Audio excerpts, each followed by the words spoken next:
मोहतरमा, मैं आपसे जानना ये चाहती हूँ कि आखिर सिंध हुकूमत का, पीपल्स पार्टी का प्रॉब्लम क्या है? इससे पहले हम तारीफें करते रहे हैं कि जिस तरह के पाकिस्तान पीपल्स पार्टी का जो स्टांस था कोरोना के ऊपर, जिस तरह से आप लोग बात कर रहे थे और जिस तरह से आप कोशिश कर रहे थे कि सब कुछ बंद हो जाए।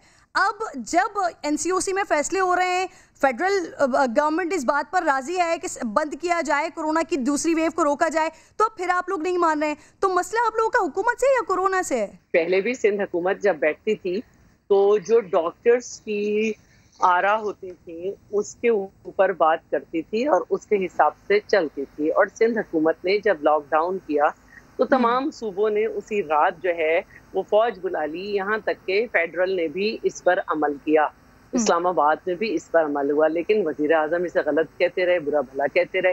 क्वारंटाइन जो है वो फेडरल जो है सब्जेक्ट है, लेकिन वजीर आजम ने जो है एयरपोर्ट्स और जो ज़मीनी रास्ते हैं जहाँ जहाँ से लोग आए उन पे क्वारंटाइन नहीं किया। हमने किया, हमने जो है कराची एयरपोर्ट पे डेस्क लगाई, हमने जो है सब किया जिसकी WHO ने तारीफ की। वज़ीर आज़म को आखिरी वक्त तक कर्फ्यू और लॉकडाउन की डेफिनेशन समझ नहीं आई और फिर हमारी तारीफ की गई और फिर हमारी जो कोशिशें थी उसको बलूचिस्तान समेत सबने अपनाया। तो अब इस सारी और वजीर आजम डिग्रेड करते रहे। अब हम दावे से कह सकते हैं कि आज भी सबसे ज्यादा टेस्टिंग सिंध में हो रही है और किसी जगह नहीं हो रही, किसी जगह नहीं हो रही। आज एक सहाफी ने लिखा है कि इस्लामाबाद के तमाम निजी हॉस्पिटल्स हैं ना सिर्फ वो भर गए हैं कोरोना के पेशेंट से, मुझे नहीं मालूम उसमें सच लिखा है या नहीं, और फ्लू की दवा जो है वो नॉर्मल वो बाजार से गायब हो चुकी है। तो हम तो ये कह रहे हैं कि आप क्या हमारी जिंदगी में बच्चों की अहमियत नहीं है?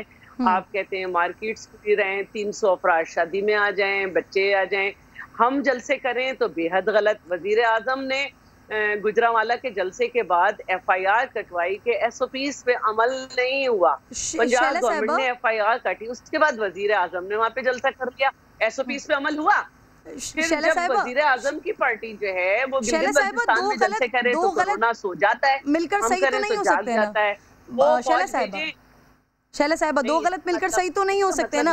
आप पुरानी मिसालें अगर वो दे रही हैं, अभी पेशावर की सूरत हाल ये है, अमवात वहाँ ज्यादा हो रही हैं, कोरोना रिपोर्ट होने में वहाँ पर पहले नंबर पर है, लेकिन PDM इस वक्त बजद है कि जी इतवार को जलसा वहाँ पर होना है। तो अगर आप लोग आगाज से ख्याल कर रहे हैं तो अगेन इस वक्त भी इस सूरत हाल में ख्याल किया जा सकता है। अगर आप चाहते हैं कि मुल्क में हर तरफ जो है वो सुकून शांति से सब कुछ आगे बढ़े, तो फिर आपको ये नहीं चाहिए था ना कि बैलेट बॉक्स चोरी कर लेते हैं, बैलेट बॉक्स जमीन में फेंके हुए नजर आ रहे हैं, पीपल्स पार्टी का वोट लगे हुए, इलेक्शन कमिश्नर से वुज़रा बैठे बातें करते नजर आ रहे हैं।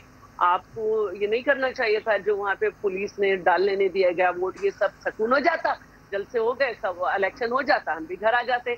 आपने वहाँ पर 1 दफा 2 दफा 3 दफा 4 दफा की भी जब गिनती हो गई और हमारा कैंडिडेट जीत गया, आपने वही किया जो फहमीदा मिर्जा की सीट पे हुआ था, जो अब्दुल हकीम बलोच की सीट पे हुआ था, जो फैसल सोलेह हयात की सीट पे हुआ था कि पीपल्स पार्टी जीत गई, आपने सब कुछ बंद करके रख दिया और कहीं इन सीटों पे अब फैसला नहीं होगा।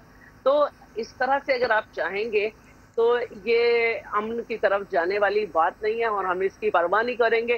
कोरोना वैक्सीन की तो COVID-19 जो है इसकी तो वैक्सीन आ भी गई और बेहतरी की तरफ हम एक सफर की तरफ जाएंगे अपने इक़दाम करके।